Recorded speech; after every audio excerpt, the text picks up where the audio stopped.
Welcome to the World Hard Enduro podcast. This episode is a window into the future of the Hard Enduro World Championship.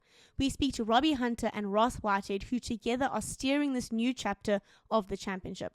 We touch on aspects of an organizational perspective of being a promoter, as well as some of the challenges on an operations level. We discuss the Roof of Africa 2024, as well as what the vision is for the championship in 2025 and into the future. We hope you enjoy this episode.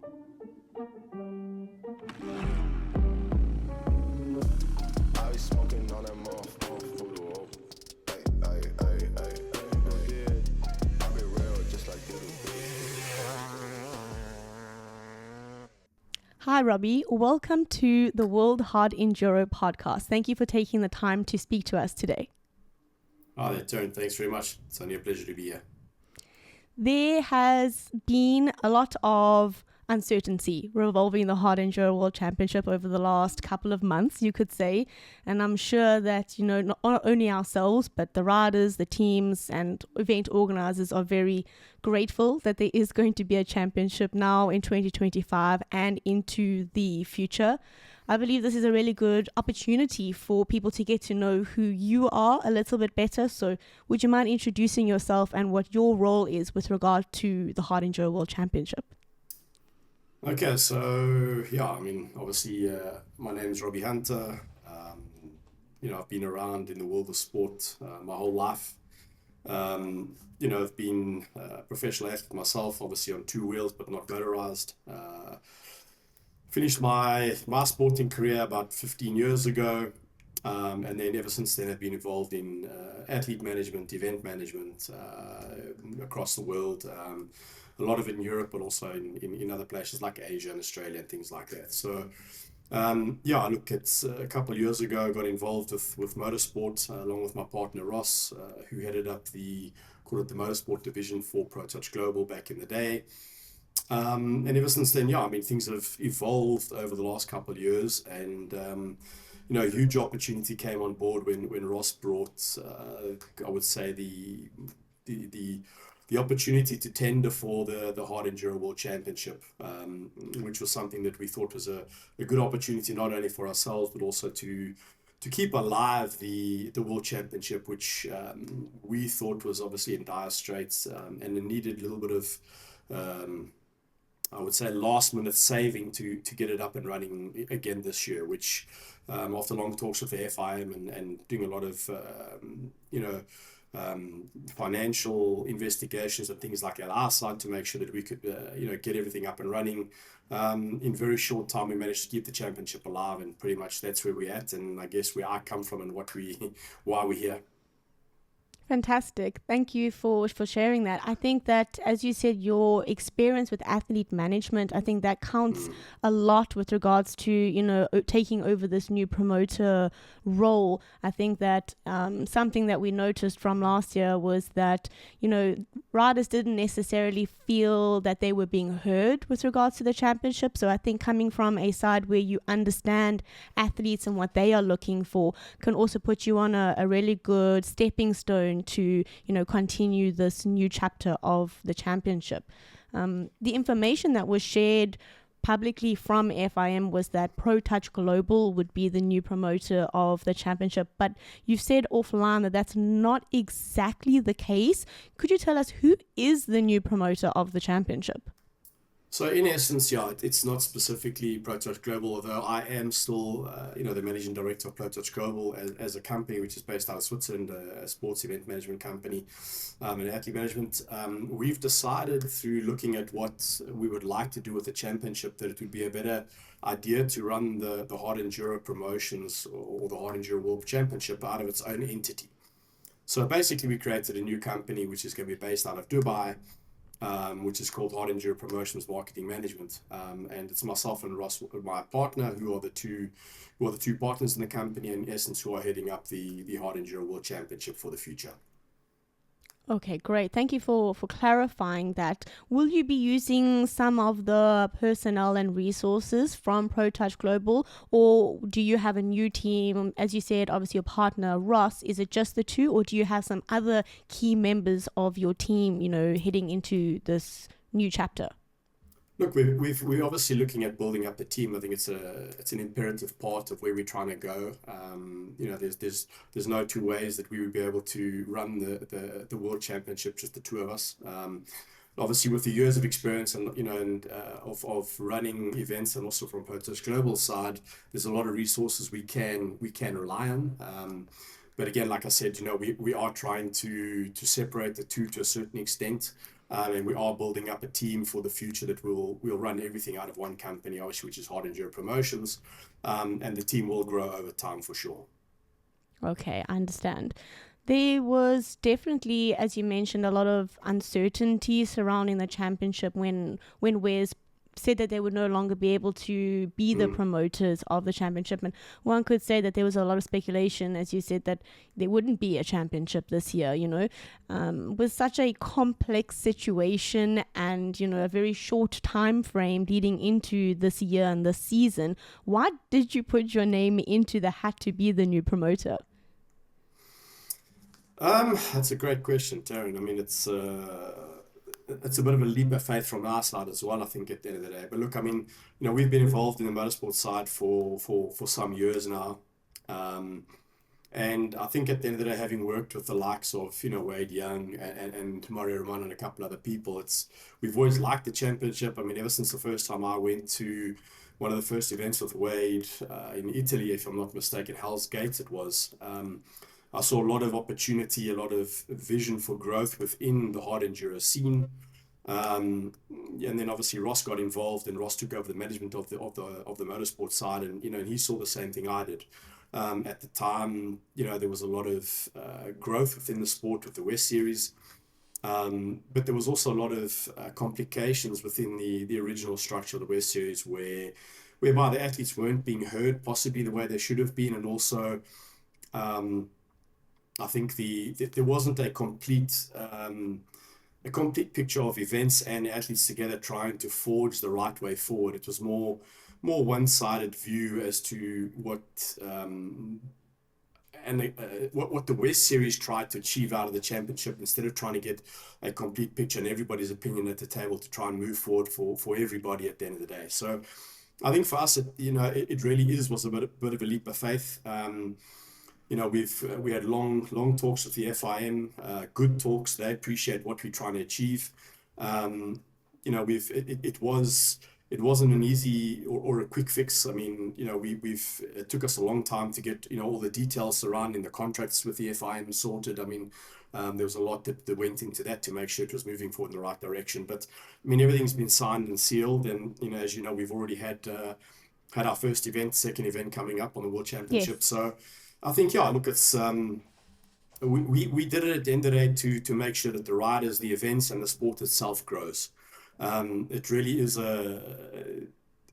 it's a sport myself and Ross believe in. It's a sport we love. Even though I've never been a hard enduro rider myself, I've lived my life on two wheels, not only a bicycle but also I own numerous motorbikes myself these days.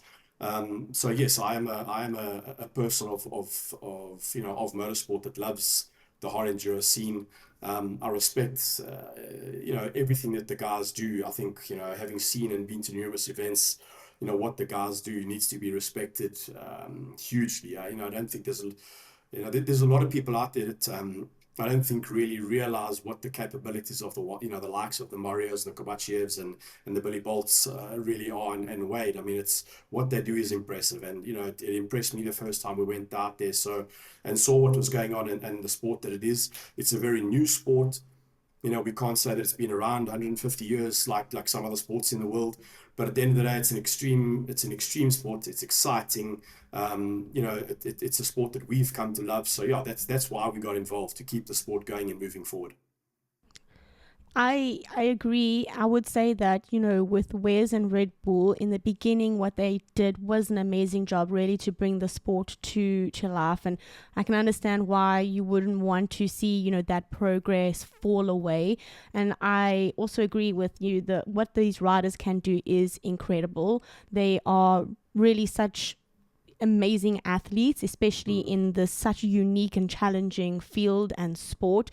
I want to touch back on a point that you said, that you felt that maybe the riders, the teams, and the races, they didn't really feel heard and that they weren't being represented. When you think about your vision, or like with regards to that specifically, what do you see that looking like from your side? How do you see this being a little bit different? What's your approach to kind of give them more of that say in the championship?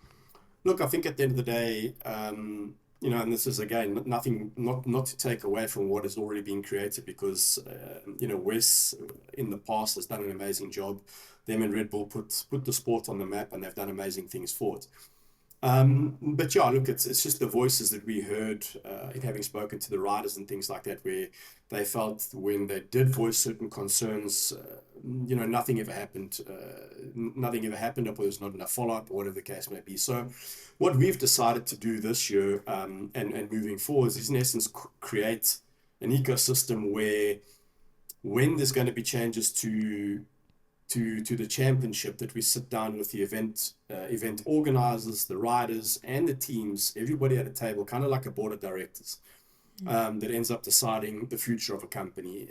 We are treating the championship as a whole as a company, and it would be silly of us not to consider the opinions of, in essence, the two major players in the market, which are the teams and the riders on the one side, and the events on the other. So what we've done already is we've started talking to the athletes and also the event organizers for the championship from 26 onwards, to see how we're going to put the calendar together, where the budgets fit in with them, what the riders want to see, and all these kinds of parts. So that's the way we imagine moving it forward. At the end of the day, we can't say that things will always work in the way of the athletes. We also can't say that things will always work towards the way certain events want things. It's got to be an amalgamation of everybody's opinion put together to try and forge the way forward. But at the end of the day, yes, we are the promoters. We will listen to everybody, and we will try and create a championship that is beneficial for the teams, the riders, the events, the spectators, and the world of hard enduro as a whole. Thank you so much for giving clarity for that. I'm sure that the riders and the teams, it's nice for them to know what to expect. And you said that from 2026 is mostly when we would probably start seeing these plans and your new vision coming to light for the championship. I mentioned to Ross when we had our discussion that I see 2025 as being more of a year of setting a good foundation upon which you want to kind of build that vision. So this year I can imagine would be laying the foundation, setting those stepping stones in place, and then we can start seeing real progress and possible changes really from maybe 2026 and into the future. Absolutely. You're spot on. I mean, it's more of a consolidation year this year. Us getting involved so late in the day with the championship, the calendar was pretty much set, which was in essence was decided last year by the West Series or the old promoters. So we got involved really to basically just hold up the foundation that was already there. What we're doing at the moment is building the relationships with possible new events on the calendar, the old events on the calendar, the teams, and so on and so on. So it's a year, it's a transition year, a consolidation year in some ways as well, where a lot of what we're doing is building relationships and trying to shape the future in the right way. So we've had a lot of talks with a lot of events existing and also possible new events. But again, it's like I said before, it's not like we're just going to say, okay, well, here's the new calendar, thanks, and if you don't fit in, move on. The teams and the riders are an exceptionally important part of this, and if the budgets allow, we need to try and push it, because the FIM at the end of the day wants a truly international championship, but we also can't all of a sudden come up with a championship that's going to cost a team $1 million euros a year to try and travel across the world. That's not going to work. So we need to try and find a bit of a middle ground where everybody works towards a common goal. And at the end of the day, like I said, it's also got to fit into what the FIM wants out of the championship as a governing body. So, yeah. Yes, I do understand that. I think a Hard Enduro really has come a long way, you know, and the championship has been growing over the years, and you could see yourselves almost as the new pilots of this journey, you know. And we asked Ross, who you could say is your co-pilot in this, in our interview that we will have after this, what his vision is for the future. But I'd like to extend that to you. You know, when you go to bed or when you're thinking, you know, about the championship and kind of where you want to see it go, what your vision is, like what do you see as the championship becoming in the future? How do you see it growing and being, you know, what's your vision really? That's basically the question. Look, it's a very broad question, to be honest. I know. Hard to answer. But look, there's obviously a couple parts. I mean, you know, it's a sport we believe in. We believe that you know, we want the riders and the teams to be heard. We'd like to kind of go in the direction, and again, there's a huge difference between two sports when I try and compare them now, so don't get me wrong. But you know, we'd like to go in the direction of the MotoGP, or MXGP is possibly a better example, where there's a consistent backing and support worldwide for the events, a consistent calendar worldwide for the events, and also in some way that we can, you know, grow the sport to a point where it's followed enough that it's then also seen on TV, which at the end of the day will be good for the sector, the hard enduro sector, or the motorsport sector, where you know, it's a knock-on effect. I mean, the more that it's seen on TV, the more following it gets, the more people buy motorbikes and so on, and so the sector grows and the sport grows. I think at the end of the day, for us, and what I would like to see personally, is that we have a truly international calendar. And again, I know that's not an easy one to do, because you know, we're talking about motorbikes like MXGP or MotoGP, motorbikes need to be transported across the world and things like that. But we are looking for partners, or looking to find ways that we could support the teams, to make sure that we could have a truly international calendar, where it could be possibly an event in South America, North America, Asia, Europe, and even Africa. That in essence would be an amazing thing, in my opinion, that we could have, you know, certain races across, but in essence, all the continents around the world, making it a true world championship down the line. Again, it's not easy because budgets allow only certain things, but there is no reason why we can't see that as a future of the sport. I love that you said that, and it's something that we've been talking about a lot amongst ourselves on the podcast, that we do think, you know, a world championship should truly be global. It should really incorporate races and riders and events from as much of the world as possible, to really allow that representation from, you know, a global sporting perspective. So I fully agree that that is a should be a goal for a world championship. I would like to touch on some, I could say, concerns or queries that we got from our community and that they have shared with us. So the first one is about the calendar. So as we see on the new calendar, the final round is going to be the Roof of Africa in Lesotho.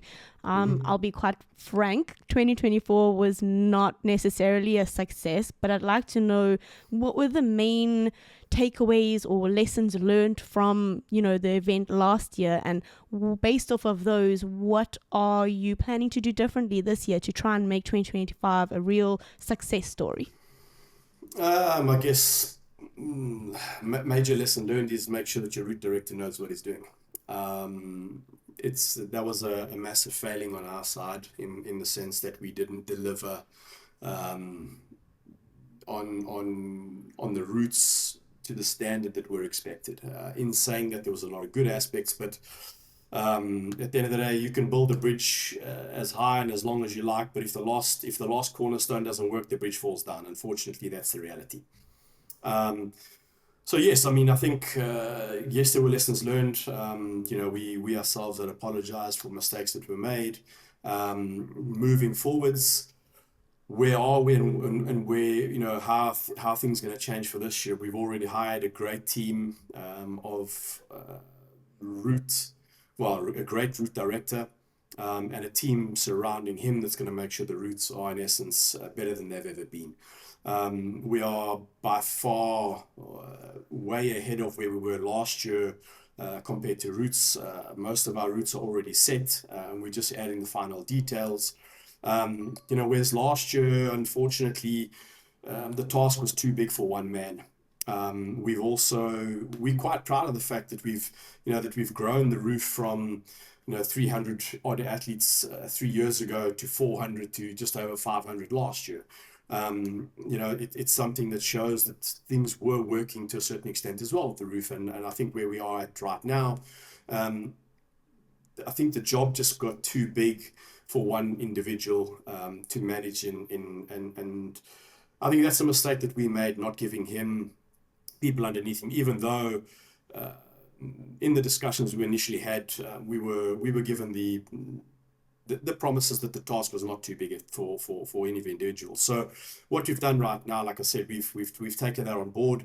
We've got a team of 4 people right now that are doing the complete routes. Graham McLaughlin, who's basically the overarching person, who's the route director, and we've got a couple of people underneath him who are each individually doing the gold, silver, and bronze routes. Who will be going out to Lesotho once the routes are set to, which in essence is where we're at right now.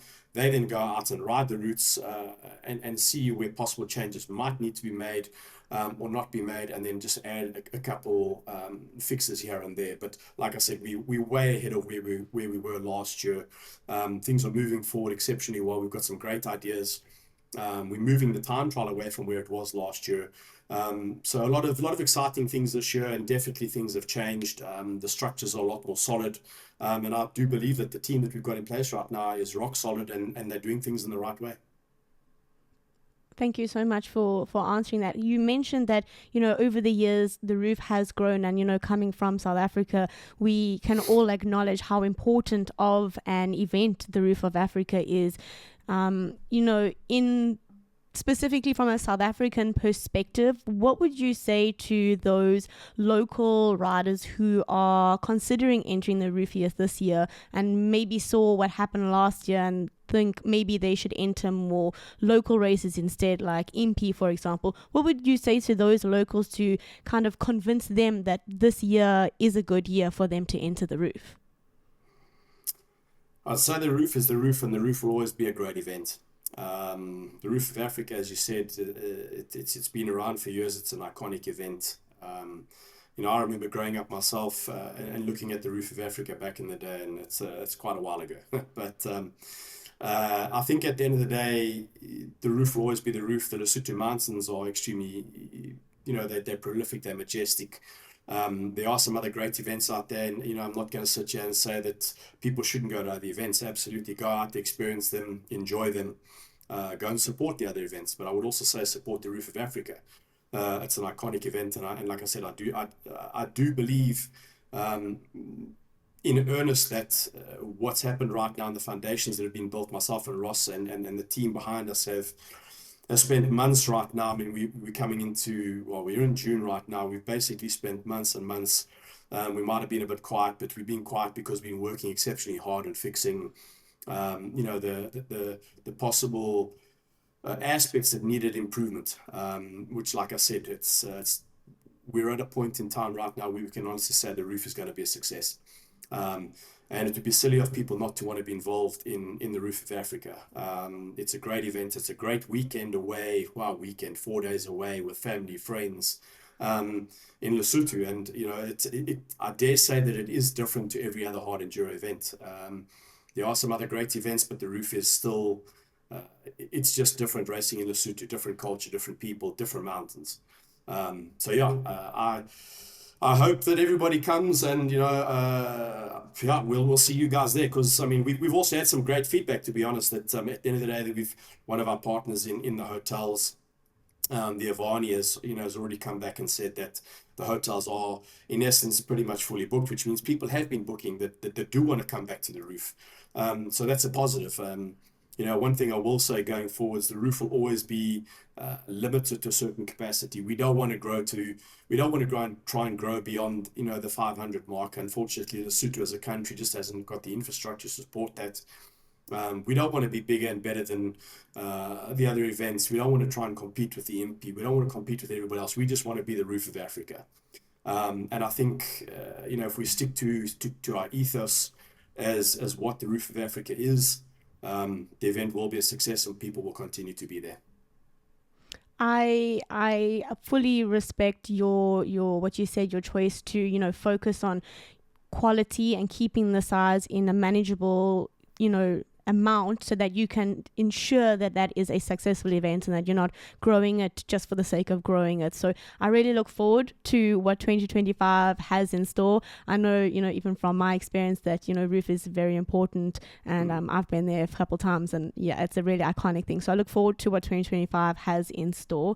My last question, you mentioned earlier about you were looking for partners that can help you to really take this vision of the championship and bring it to life.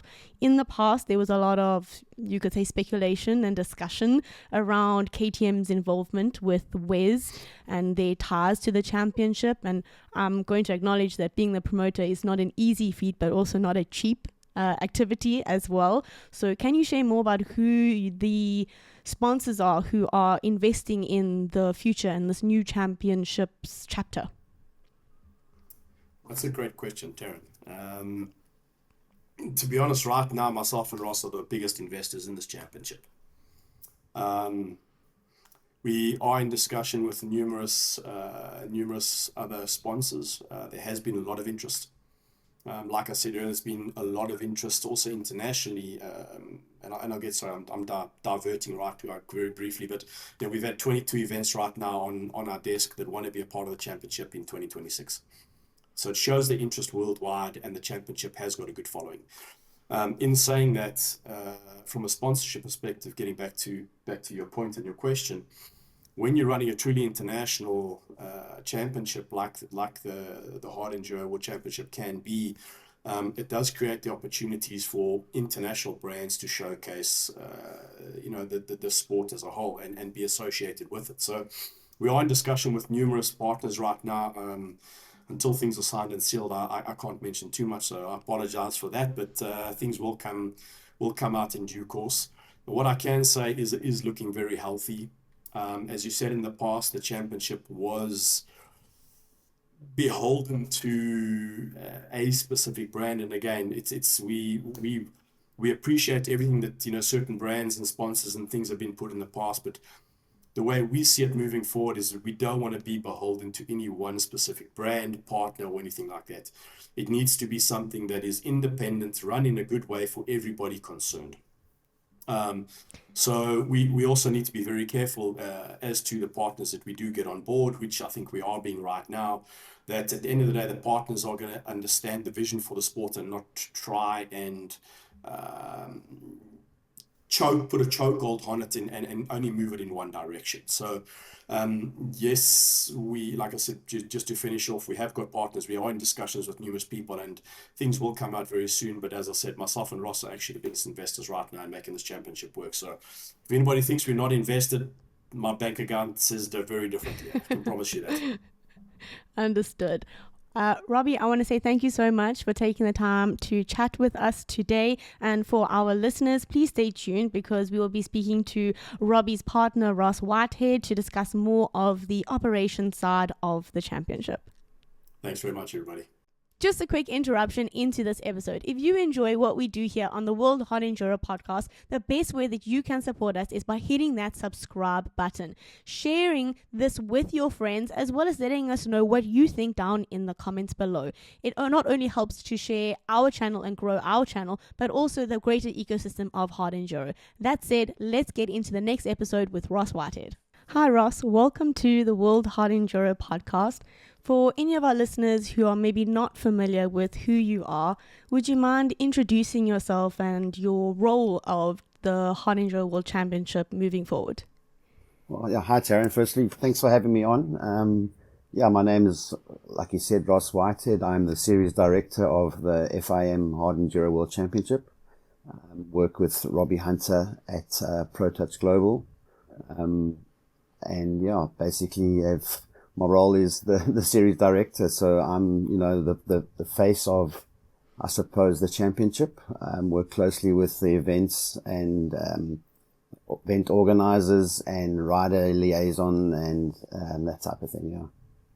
Fantastic. Going into, 2025, we've noticed that there's definitely been some big changes with regards to the calendar. Obviously, it's public knowledge that Red Bull Romanaics and Erzberg have kind of chosen not to be part of the championship. They're kind of, heading towards their own initiatives. But can you share with us what the actual confirmed calendar is going to be for 2025? Yeah, so I mean, we've had the first round at Valleys in the UK, in Wales. Round number 2 is coming up on the 12th to the 14th of June in the USA, Silver Kings Hard Enduro. And then we've got Upperstone in Italy in September, Hispania at the end of September in Spain. Beginning of October, we'll have Sea Sky. The end of October will be Getson Rodeo. And then we end off in Lesotho at the Roof of Africa.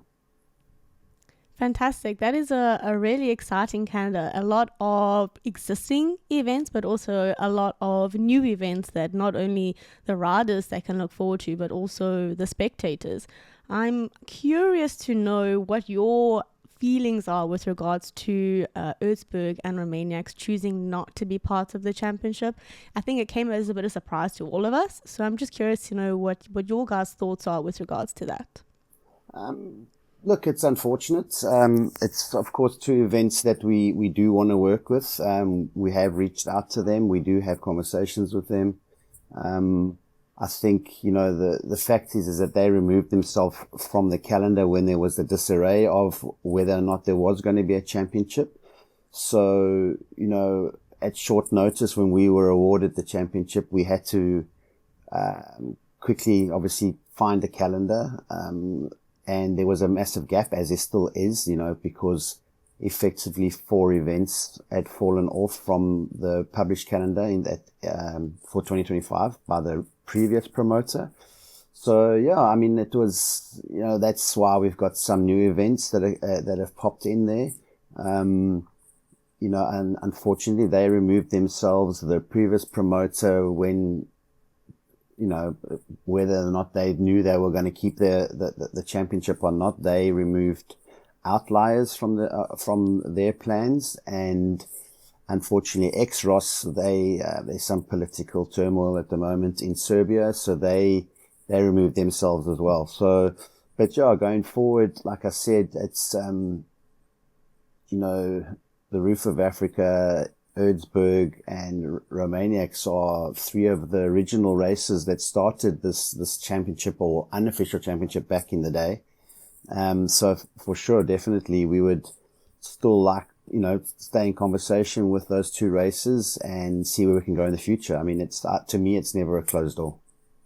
Yeah, that's a really good point. I mean, as you mentioned, they pulled out in the time where there was a lot of uncertainty with regards to the championship. So I guess once things start get up and running and, you guys are able to kind of have the opportunity to kind of show what you can do with this new chapter of the championship, hopefully they come on board and join the championship once again in the future.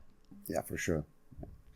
So moving on to, riders and teams. These are very key people and, stakeholders in the whole ecosystem of the Hard Enduro Championship.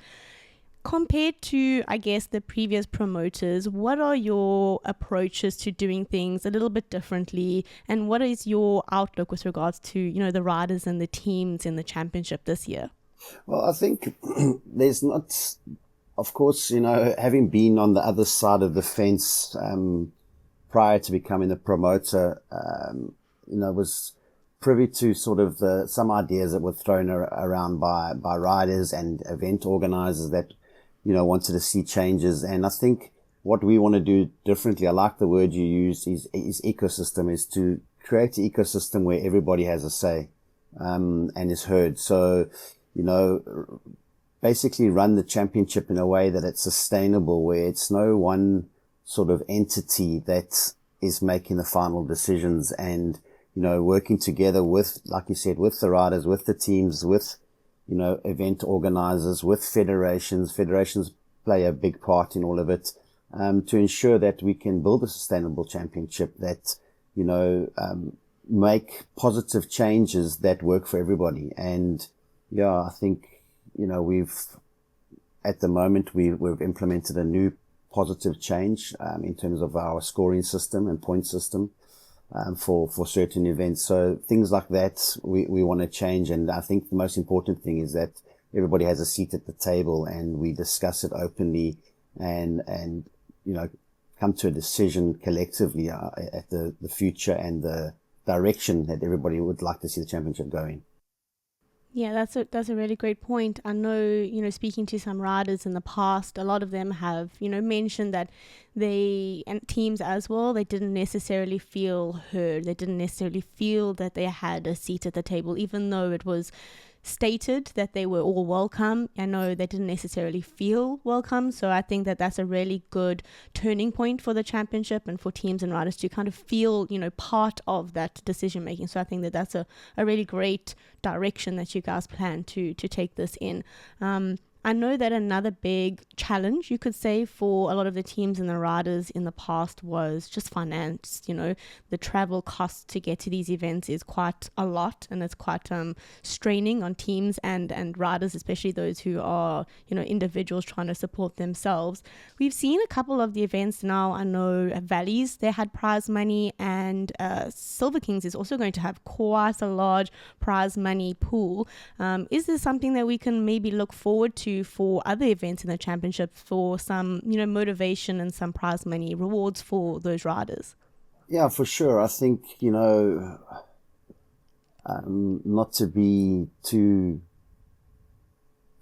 blasé about how the last promoter ran the championship, but, it was obvious and how it ended. It was obvious that they had, one or two real sources of funding for their championship, where I think, for sure at the moment we're not there because of how, last minute that we were awarded the championship, but we're open to, an array of commercial deals versus having been tied to one or two partners. And so this will obviously open up extra forms of revenue, and for sure there will be more. That is the intent, that there will be more prize money, purely because of what you said. It's quite straining on budgets to travel around the world, although it is a mandate of ours and the FIM to have a truly global world championship.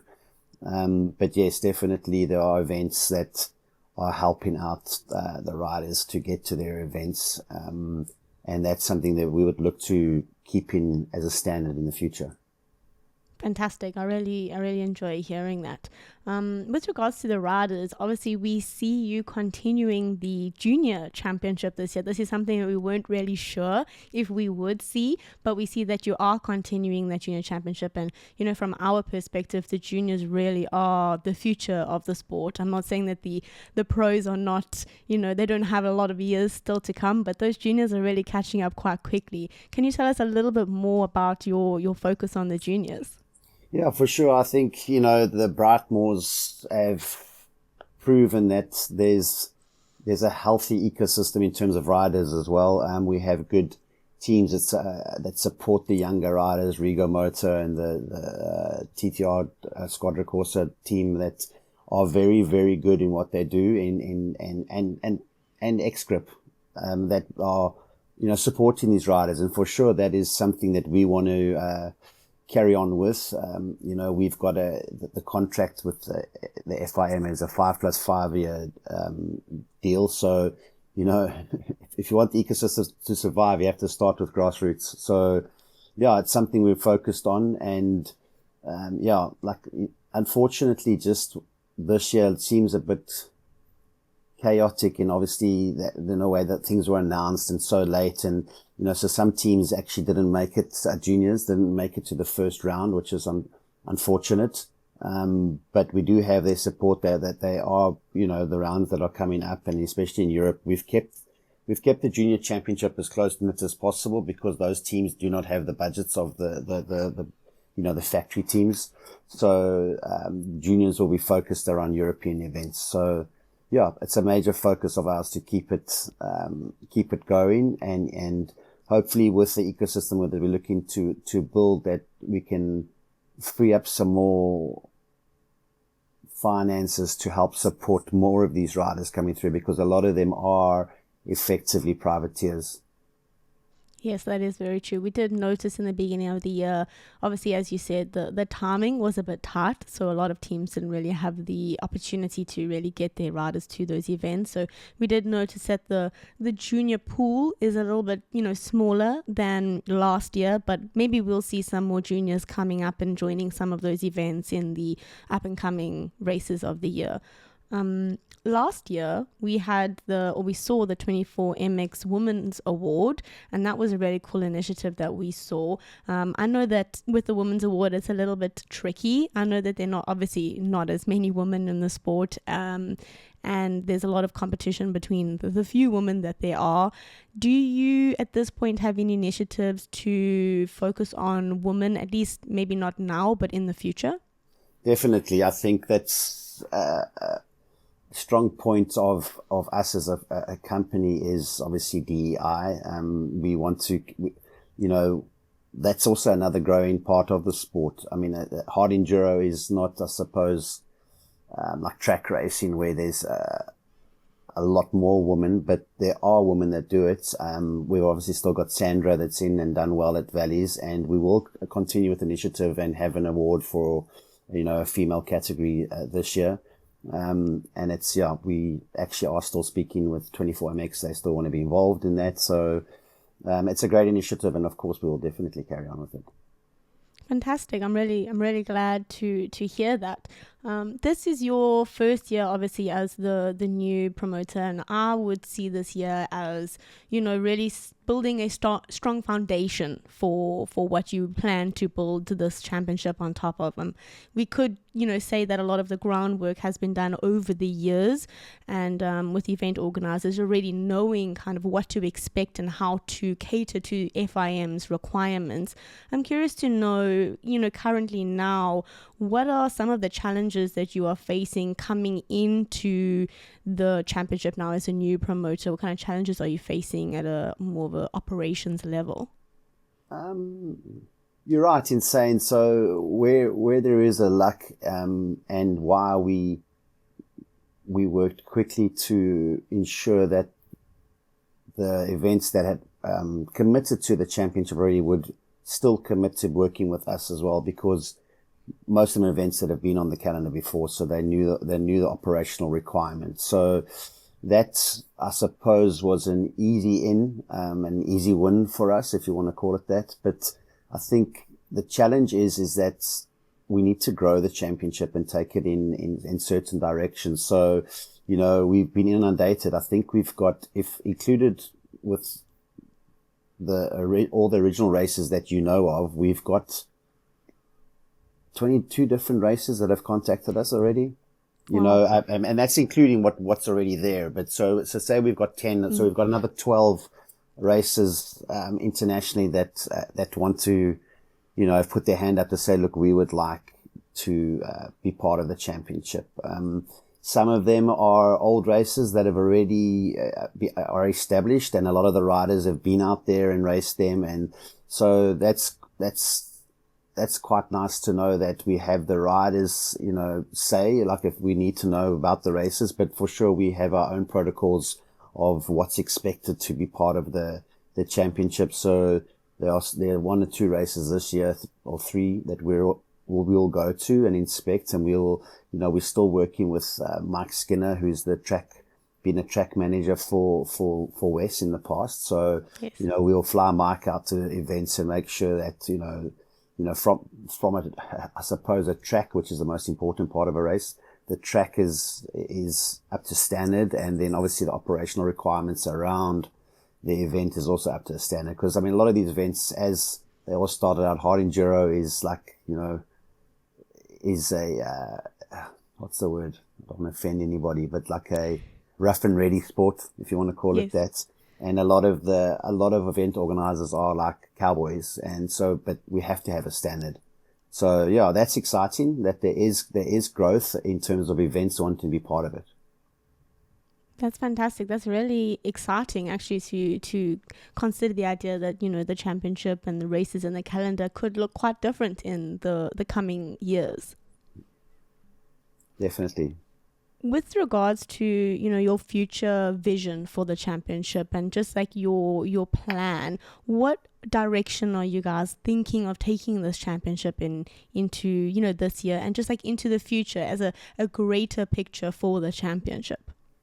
Well, I think 2025 is probably a year just to consolidate, to make sure that, you know, being part of Hard Enduro since 2018, me personally, it was quite heartbreaking when we saw that the championship was going to come to an end. And, you know, so for us, I mean, I do believe there were other parties at the table with the FIM that wanted to take over the championship or promote it. But for us, you know, the award took quite a while to be awarded.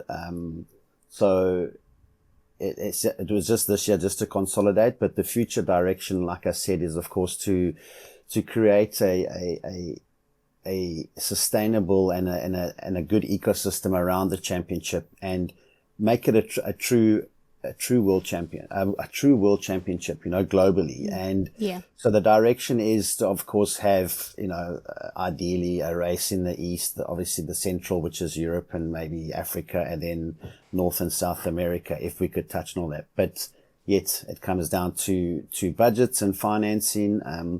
But a lot of events, you know, are putting their hands up and saying, okay, well, we can, you know, some events can carry some of those costs, you know. Us as a championship, you know, working hard, like I said, with potentially new commercial partners. I think everybody's a bit standoffish this year just to see, like you said earlier, like where we're going, you know. But there are partners that are already saying, okay, yeah, we would like to be involved. So, you know, if we can pull those type of commercial deals off, then there are certain events that we can definitely take the guys to. But yeah, it's not easy. There's a lot of moving parts. But yeah, the direction is, of course, is always a sustainable championship, so that in 5 years' time we're not in the same place. Like I said, it was heartbreaking. You know, the West did such a great job, and there was such good momentum. You know, and it would have been sad if that was all lost if there was no championship this year. Yeah, I completely agree. They were, you know, really gaining, as you said, momentum. Things were really starting to pick up. It's unfortunate, you know, the situation that, you know, occurred at the end of last year, beginning of this year. But I guess we could see this just as a bit of a bump in the road rather than, you know, a bit of a crash on the road. Yeah. But you know, with regards to like fans and spectators and the people who really truly love the sport, not only the ones that are like there in person, but also online, you know, they are the ones that kind of drive the sport forward. They grow the sport, right? Like from the inside, everyone needs to, I believe, contribute to growing the sport. But obviously, it's ultimately the fans and the spectators who end up sharing that to a greater audience. We know that the previous promoters had quite close ties or connections, you could say, with regards to Red Bull. They were quite present at a lot of the events, especially last year. Do you have plans to, you know, make the sport more accessible to those who are maybe looking to follow a race weekend? Yes, so I think, you know, Red Bull is a great partner to have, of course. They are like I said, the original series, if you want to call that kicked off, which was with Erzberg, Romanaics, Roof of Africa, and I think Sea to Sky was the fourth one. Red Bull was there from the beginning. You know, it was more of a, I think, I can stand to be corrected, but it was more of a TV production type of setup in the past, where Red Bull, you know, sets us out a big budget, and there were these 4 races, and it was, of course, to get it into the eyes of the public. And, you know, certainly we have been speaking to Red Bull, and we continue to speak to Red Bull. Unfortunately, again, you know, because of the nature of what happened with the championship, budgets have already been spent and allocated elsewhere. So, you know, we couldn't get Red Bull to our events, but we are talking to them about, building our own production team to film and to do stuff on the ground, and then they are still keen to distribute it. But yeah, I think, there were some, riders and certain events.